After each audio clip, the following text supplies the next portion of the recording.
Hello friends welcome back to my channel. आज के আমি আপনাদের কাছে কোনো রান্নার রেসিপি নিয়ে আসি।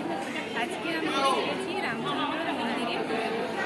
তাহলে চলুন বন্ধুরা এই মন্দিরটা চারিদিক আপনাদেরকে ঘুরিয়ে দেখায়।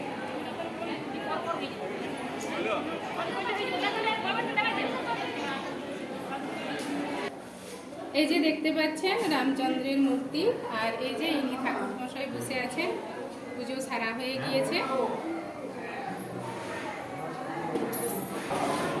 তো বন্ধুরা আপনাদেরকে রান্নার জায়গাটা আমি দেখিয়ে দিচ্ছি। এখানে মোটামুটি 1 থেকে 1,500 লোকের রান্না বান্না হয়। এই যে দেখতে পাচ্ছেন রাঁধুনি রান্না করছে।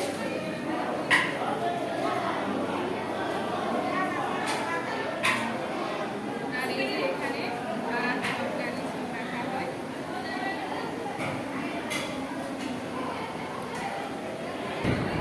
এখানে খাওয়ান দাওয়ান করা হয়। মোটামুটি 1 থেকে 1,500 লোক এখানে বসে খায়। চারিদিকে ফ্যান ট্যানের ব্যবস্থা আছে, ব্যবস্থা সব কিছুই এখানে আছে। প্রচুর ভক্তের সমাগম হয় এখানে। দেখুন কত লোকজন এসেছে।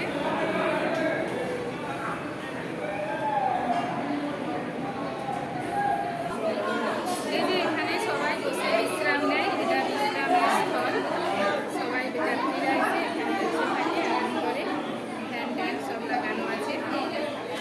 তো দেখুন বন্ধুরা এখানে প্রসাদ কাটা হচ্ছে ঠাকুরের জন্য।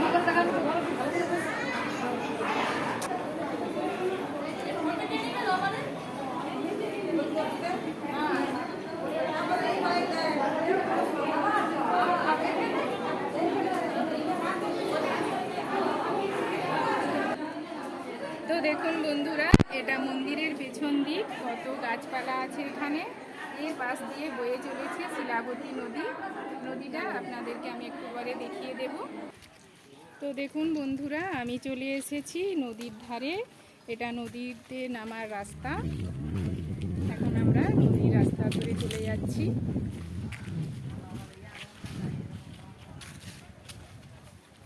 তো দেখুন বন্ধুরা আমরা চলে এসেছি নদীর পাড়ে। এই যে নদীতে কত জল আছে দেখুন, আর চারিদিকে কাশফুল ফুটেছে।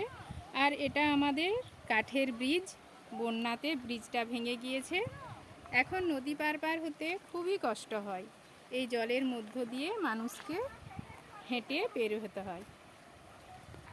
এখন তো মোটামুটি হেঁটে কষ্ট করে মানুষ পেরিয়ে যাচ্ছে, কিন্তু যখন অনেক জল থাকে তখন নৌকার ব্যবস্থা আছে, কিন্তু নৌকাতেও সবসময় যাতায়াত করা যায় না। কেন কি এইখানে ওঠা নামার ঘাটের খুব অবস্থা খারাপ। তার জন্য মানুষকে ওই হেঁটেই যাতায়াত করতে হয় জল যখন কমে। বলো, এই যে দেখতে পাচ্ছেন এটা হচ্ছে রামচন্দ্র মন্দিরের গেট। আর এটা হচ্ছে আটচালা। এখানে হরিনাম সংকীর্তন হয়, আর এখানে পুজো হয়। কালী মন্দির এটা, এখানে কালী পুজো হয়।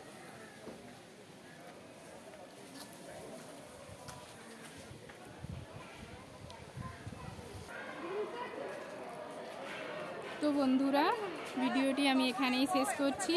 ভিডিওটি যদি ভালো লাগে তো আমার চ্যানেলটিকে অবশ্যই সাবস্ক্রাইব, শেয়ার, লাইক এবং নতুন ভিডিওর আপডেট পেতে পাশের বেল আইকনটি প্রেস করে দেবেন। আজকের মতো আসি বন্ধুরা।